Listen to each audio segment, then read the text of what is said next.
bafo okwamanje ngila nje estradini Yeah. ngezimo nami engahlangabezana nazo ezinye zazo engayifaka mina kuzona zagcina zimphoqa ukuthi ngibe la estradini. Yeah.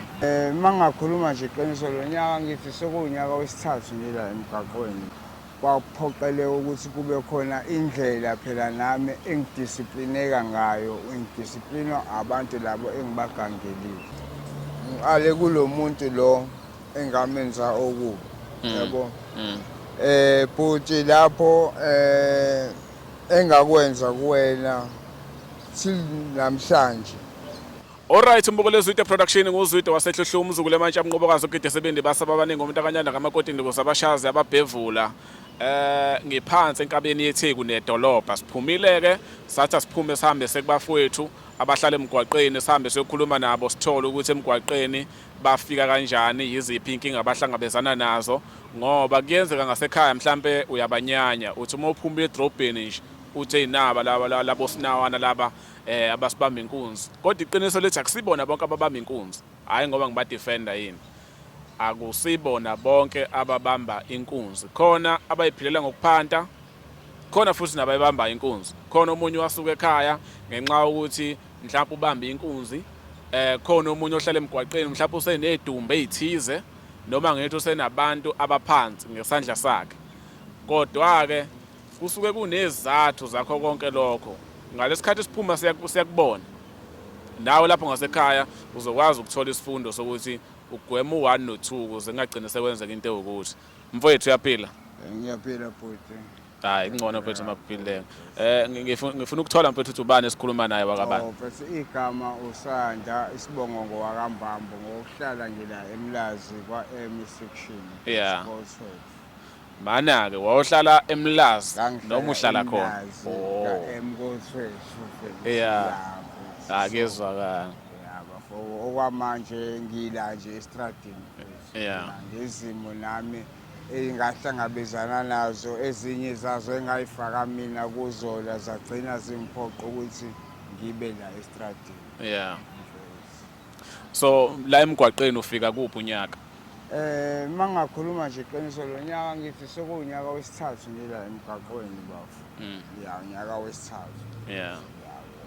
Omunye umuntu uzoyibuza ngasekhaya ukuthi awu lensizwa lena ukuze izifike emgwaqeni njengoba sihlale 3 years uqale kanjani ukufika la kwakho nje kwakuyisiphi isizathu Sano mfethu mina kahle kahle shuthi emndenini ekhaya kwabakhona ungaboni ngasolinye nobafo kodwa ke lokho akusiyo into eyangiletha lemgaqweni nami ngoba ngajoyina isibhemo ekuthiwa ihunga yagcina ingenzisa izinto engalungile nasemphakathini yabo. So kwahamba ngagcina ngiba umuntu owenze njani mfethu oganga eroundini yami. Yabo so ngathi mangiganga kwaphoqeleka ukuthi kube khona indlela phela nami engidisiplineka ngayo ngidisiplinwa abantu labo engibagangelile. So omunye wabo akayithandanga leyo nto because mfethu ngathatha izinto zakhe yena ezivaluable yabo. So wagcina mfethu ethi impela la ngithola khona kuphakathi kokuthi uyafunga uyagomela uzongilalisa phansi. So nami ngathi indaba mangizwa ke bafo ngabona ukuthi no kona sengikwenzile ukuxolisa angeke kusasiza because nalezi impahla lezi engayithatha ngayidayisela umuntu engingamazi. Kwaba nzima ukuthi ngithi hayi abangilekelele ekhaya yize noma bengangeni khona ngizokwazi ukuthi ngibuyise lezi impahla yabo. So ngagcina ngibona ukuthi into ezongisiza uyiko ukuthi nginyamalala. So kunyamalala kwami ke ngakhetha ukuzohlala la estradini. So mangifika le estradini ngafika nje kube khona abanye abafethu noma nginokuhamba futhi abanye baselokishini lami ngiye ngibabone wena bafo yabo. Ngibuze ukuthi awu bafethu la mfethu sekwenze kanjani kuthiwa wendoda bona ya isikhathi sesiside kodwa nje uyakhala ngawe lo muntu yabo ngoba kahle kahle nje mfethu mangizoyibeka lento ngembaba ngamkhipha ama remark emoto. Oh yeah. Yeah yabo. Yeah. So akusiyona into leyo ngicabanga ukuthi noma uba umuntu angayijabulela nami ngangiphushwa isimo engiyifake kusona mina yabo. Yeah. Bafo. So ngasekhaya uma sebethola ukuthi usuyaphuma khona wazohlala emgwaqeni khona inyathelo abayithatha ukuzama ukulandelela ukuthi usizakala. Yabo nje bafuma ngizokhuluma iqiniso ekhaya i-oledi like lona lazama ukuthi lixhumane nami yabo. Yeah. Kwayiko ukuthi bafo nami njengoba ngila estradini anginayo ifoni yabo. Yeah. Njengoba ngenayo ifoni umuntu lo mhlawumbe enginokukhuluma naye angitshena ukuthi hayibo buye ekhaya or mhlawumbe zama ukuthi uhambe uyohlala ezihlobeni yabo. Yeah. Engabona naloko nje mfethu kungasiyona into engivumelana nayo mina self yabo yize noma ngisemzimeni yabo. Yeah. No ngathi mina hayi magogo ngisazobona ukuthi ngenze njani ngagcina nje mfethu ngingayanga naye bafo mangizokhuluma nje iqiniso phela naye uwumzali akusimina ngedwa ekhaya yabo. Yeah. Kunabafethu abancane kunabafethu abadala so nabo mfethu bakwami la bakujabuleli kepha-ke nami ngoba mfethu ngisabanjwe yileli demon elingibambile mfethu yabo oleyidakamizwa. Ngiyafisa ukubuyela ekhaya ngiyafisa futhi ukuthola nosizo kepha manje inkinga enginayo wena mfethu ukuthi ekhaya mangiya nangu lo muntu le ngamona umphefumulo. Yeah. And nami nje bafo self ngingaphushwa umuntu ngingaphushwa isimo ngizolikhuluma iqiniso ngikakafiki kulesimo sokuthi ngithi yabona-ke manje ayisengidelile yabo. Yeah. Kuhle nje mfethu ngikhuluma iqiniso into eyenza lokho ingqinamba ezimo engeke ngihlangabezane nazo because ngike ngakuzama ukuyeka. Ikhona le strategi athe ngathola omunye ubhuti wangithengela imetadone yabo. Yeah. ngayiphuza ya khona into abathi u-arosta mesingabhemile esibambayo yabo. Yeah. So mfethu ngiyeza ukuthi uma ngiyiphuzile ukuqaleka kwami ngiqalekele lezi zinto esiyibhemayo kuyehla yabo. Yeah. Kepha still kunjalo mfethu ngaqhubeka yabo. So into engayibona ngami kufanele kube yimi ngingaphushwa umuntu oyidecide ukuthi no sekwanele yabo. Yeah. Because ngizoya e-rehab ngibuye mhlawumbe ngihlale lo 2 months Uphinde ubuyele. ngiphinde ngibuyele yabo. So lapho angenzi omunye umuntu isilimo ngibona ukuthi ngiyenze mina isilimo yabo. Yeah. So nje mfethu engakusho kukho konke mfethu ama-drugs sayingenisa sasingazi ukuthi umuntu uzothwala lo mzima lo abuthwele yabo. Yeah. And futhi uma uthi uzoliyeka ngoba uphushwa umuntu oseceleni bafo akwenzeki ngifunga ngiyagomela abaningi nabafethu mhlambe abanye abangangifakazela kuloko yabo. Yinto le ekufanele isuke kuwena ngaphakathi wazi isitori sakho uyitshela ukuthi hayi cha no ngempela-ke manje sekwanele sengidecide ukuthi ngenze kanje yabo. Yeah. Cha lento oyisho ngizoyifakazela kusokukaningi ngizwa abafowethu besho ukuthi hayi fanele kusuke kuwena ngaphakathi ngakuthatha ngikuyise e-rehab uhlale izinyanga ezintathu uphinde ubuye uzobhema. Uphinde ubuye uzobhema. Khona nje umunye umfowethu kuthiwa usiga angazi uma wangala yini empangeni. Yeah. Hey wathola ngisho umsebenzi lo mfowethu lo noma kuthiwa thuba umeja umeja wayesizosiga. So ngifakazela lento eshoyo ukuthi iqiniso. Hayi iqiniso mfethu umzima nje lobo mfethu esifaka kubona phela nethi usuke ungazi kodwa uphaphama nawe usungaphakathi obishini yabo. Umuntu uyabheka nanabantu ke wena bafo lento esibhemayo igcina ikwenza ukuthi ube yini isilwane phambi kwabantu obuphila nabo omakhelwane abangani. Into eyenza ukuthi ngisho njalo mfethu i-drugs linesikhwele yabo. Especially lesibhemayo yabo. Phambelini ngangiphuza utshwala. Yabo ngiphuza utshwala right nginabangane aba-grand ishapu yabo leyo. Kodwa kusese ngibhema lento baqala abafethu benzani ngingakabenzile lutho olubi yabo. Yeah.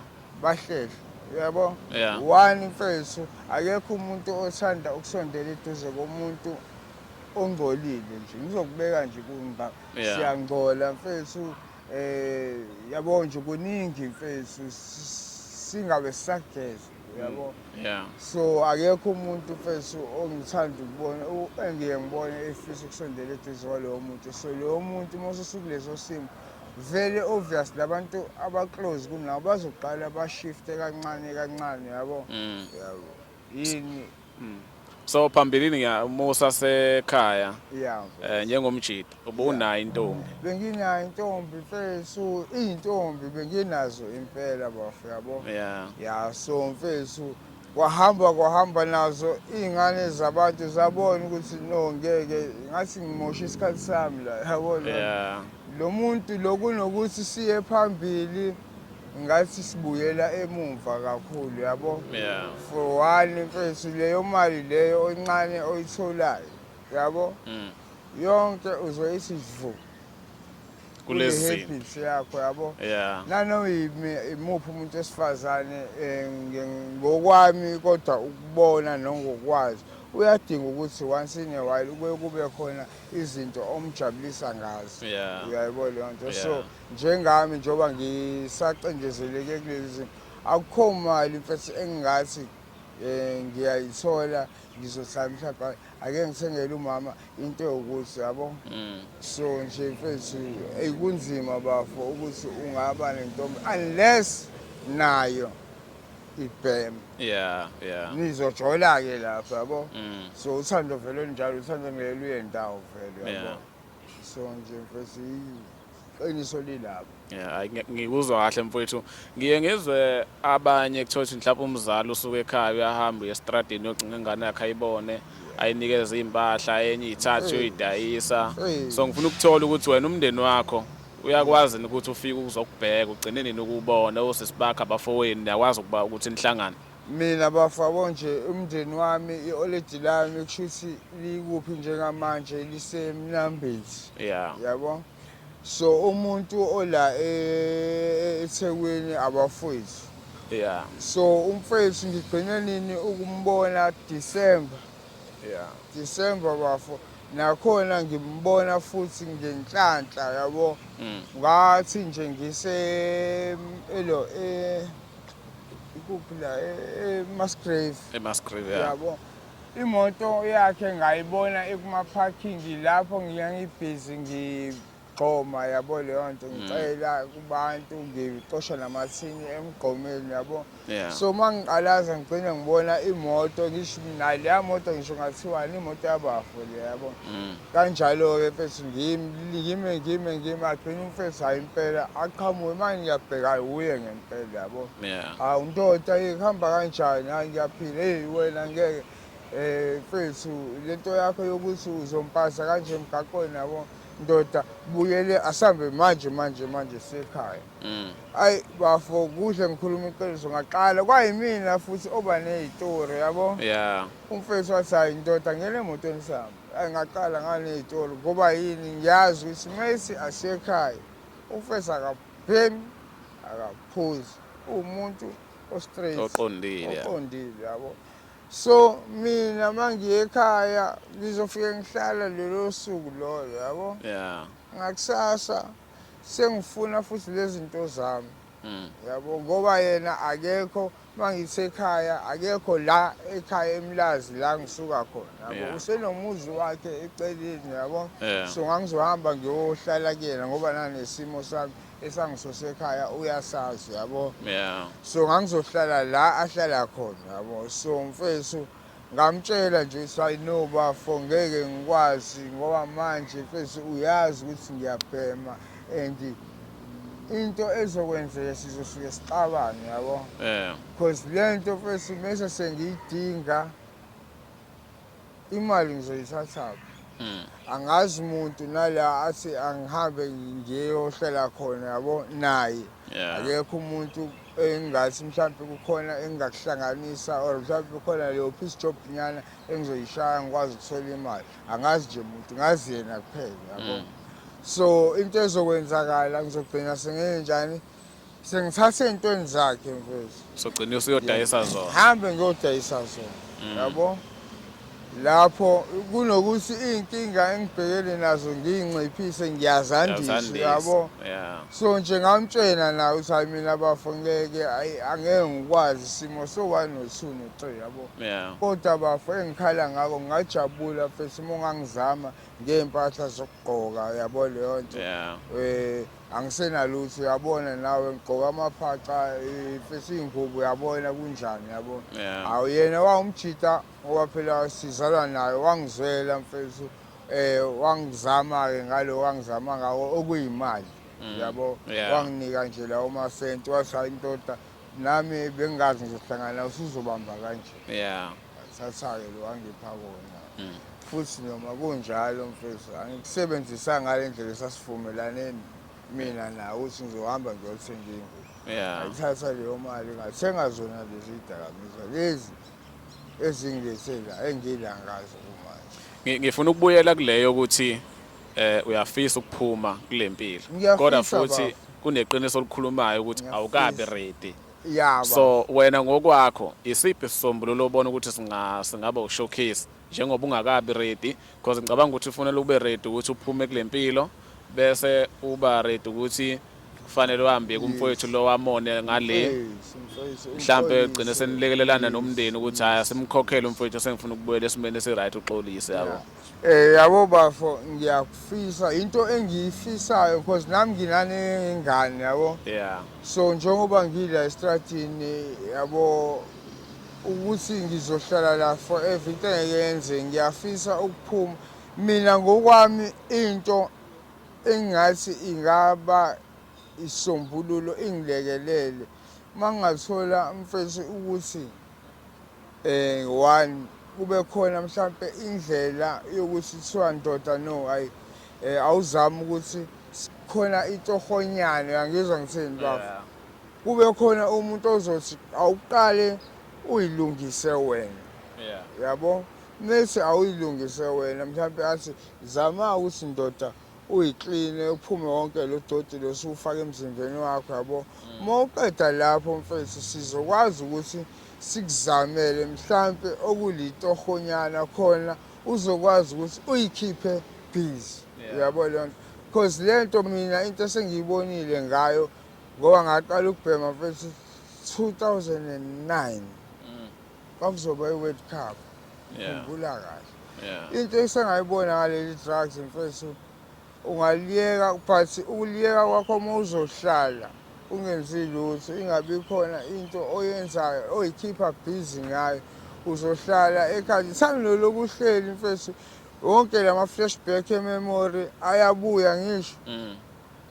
Ayagcine nawe mfethu usithi ayi ngoba vele ngihleli usuyayigoqa ngisho ngiyebabona awuthi ngishaye uyayibona leyo nto. Kanti if uzoyikhipha busy bese we-isolate nabantu vele abangayisebenzisi lento. Uyabona. Ngiyakholwa bafo kukhulu okungenzakala. Uyabona. Nanomqondo wakho ungacabanga ngenye indlela. Uyabona. Ngoba manje ukuyeka ngibuyele kuphi khona ekhaya ngiyohlala ngizothi vele mangiphuma ngiyilula ngisemnyango nangu mfethu engimazi uyabhema ngimbone edlule yabo. Sekuyabuya futhi lo ukuthi yazi uyayibona leyo nto so kumosha isikhathi mfethu. Hayi mfowethu ngiyakuzwa. Mina kodwa yimina obona kanjalo because sengike ngakuzama. Yabo. Hayi ngiyayizwa into oyishoyo. Ngazi noma kuyayenza yini sense into ukhatha komunye umuntu yabo. Mina ngokwami mfethu ngikhambe ngathiwa ndoda okay awuke uyilungiseke.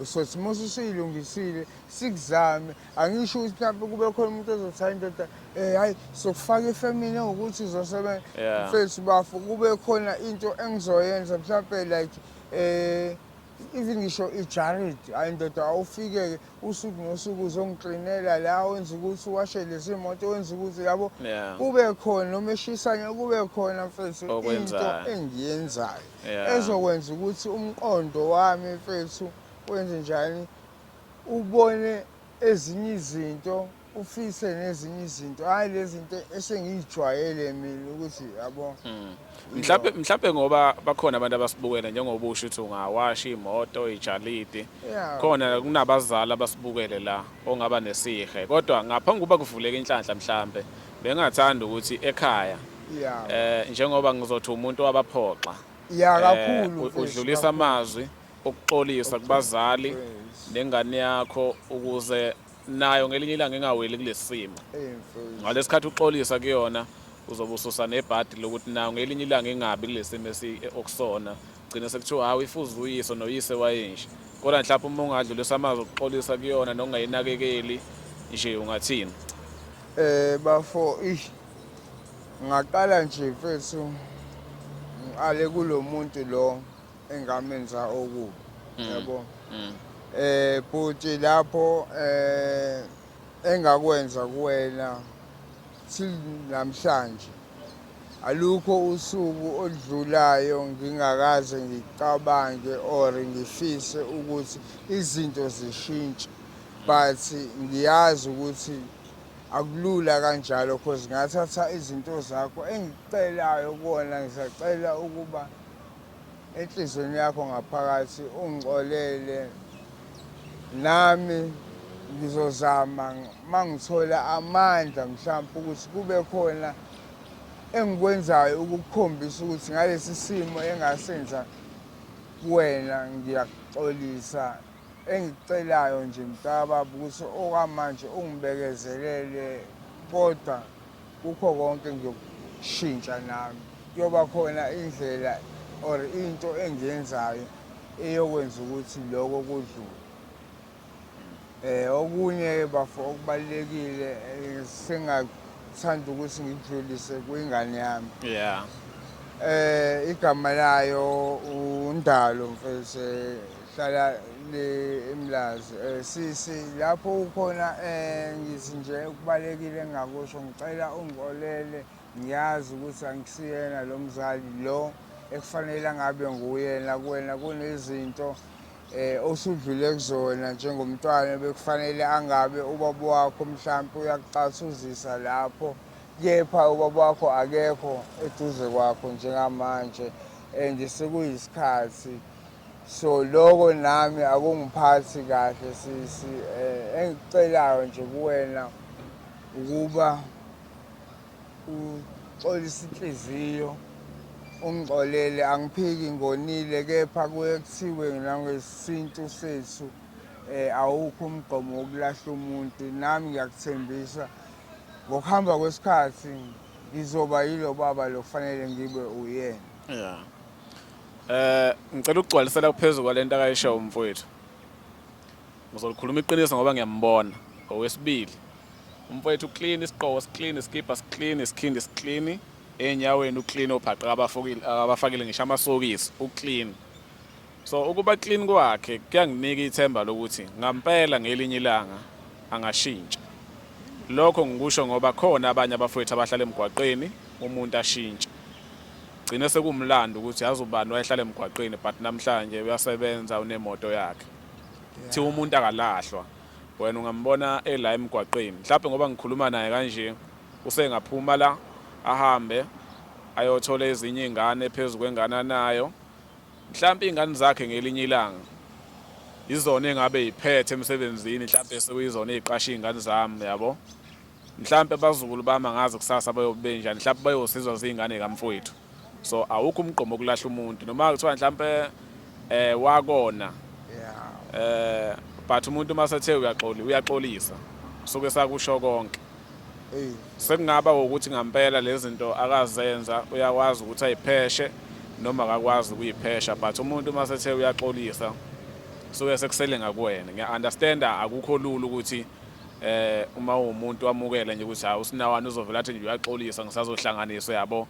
but engifuna ukugcwalisela khona sithema sifika kuyena waveza ukuthi hayi kunomfethu akamona iyona into yokuqala nje akayiqhakambisayo leyo so ngicathi nobhuti lo noma ubaba uyambona umfowethu because le video izokwazi ifinyelele abantu abaningi so umfowethu uyaxolisa nasenganeni yakhe ngimngene emlonyeni ke besazofika nasemndenini so mangaba khona mhlawumbe uthi cha umfowethu akeze azobamba la ecar wash akeze azobamba eJardini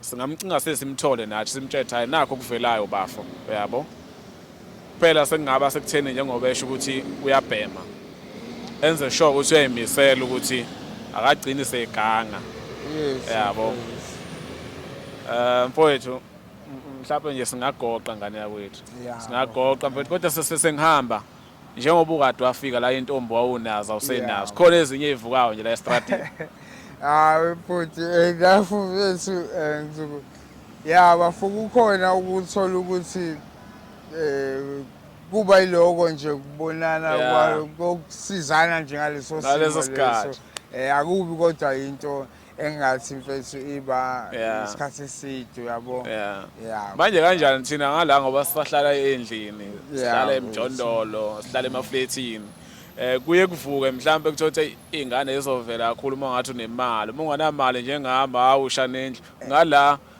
khamba kanjani fanele ube nento yokubhema noma yabo nje bhuti wami iphula ulimi futhi ngenhlonipho wena mfethu ngoba phela nami njengoba ngibhema angeke ngize ngisukele umuntu engibona kahle ukuthi angeke ngize ngenze ngim-afford yabo so vele nami ngizodlalela kulabantu laba engazi ukuthi simdibi munye sibanjwe ilento esibambile yabo so kuyangiphoqa-ke lapho ukuthi nami kufanele ngenze njani ngikwazi ukuthi ngibeke sona isibhemo etafuleni yabo naye abheme kuze kube ukuthi uyagcoliseka ngaleyo ndlela manje zifanisa abe bhuti wami ngoba izifo zikhona lokho impela into ekisilusa umqondo zikhona angiphiki kodwa siphaphama sesigaxele uphaphama ugaxele hayi kabi yami